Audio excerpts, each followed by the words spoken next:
abusado ya. Huwag mong gagamitin yung posisyon mo sa trabaho para mang-abuso ng ibang tao. Dapat sa'yo tanggalin sa pwesto eh. Pati yung mga katulad mong ugali. Hindi kayo karapat-rapat sa ganyang trabaho. Kaya marami nang hindi nagtitiwala sa inyo eh. Dapat kung ano lang yung trabaho nyo, ganun yung gawin nyo. Huwag kang abusado ya. Huwag mong gagamitin yung posisyon mo sa trabaho para mang-abuso ng ibang tao. Gamitin mo sa tama yung posisyon mo ya. Wala kang karapatan dyan sa ganyang trabaho pag ganyan ugali mo. Umayos ka ya. Maging makatao ka naman. Nasaan na yung konsyensya mo ya? Nabidyoan kayo, mali yung ginagawa nyo. Tapos yung nasita kayo, magsisinungaling pa kayo.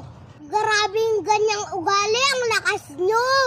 Kaya marami nang hindi nagtitiwala sa inyo eh. Kasi ganyan kayong umasta eh. Dapat kung ano lang yung trabaho nyo, ganun yung gawin nyo.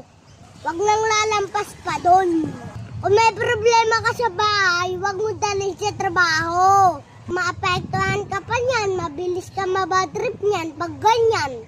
Dapat sa'yo tanggalin sa pwesto eh. Pati yung mga katulad mong ugali. Di kayo karapat-rapat sa ganyang trabaho.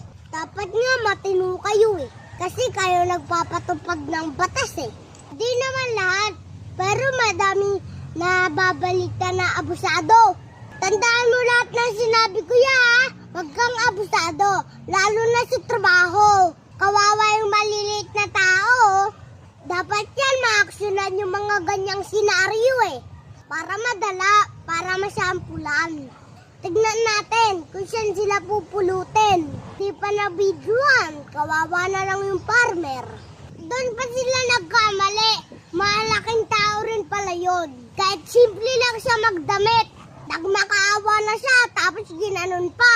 Magpakatao tayo, kaya doon nga wag abusado. Dagdagan ko yung black eye mo eh. Pakutos nga!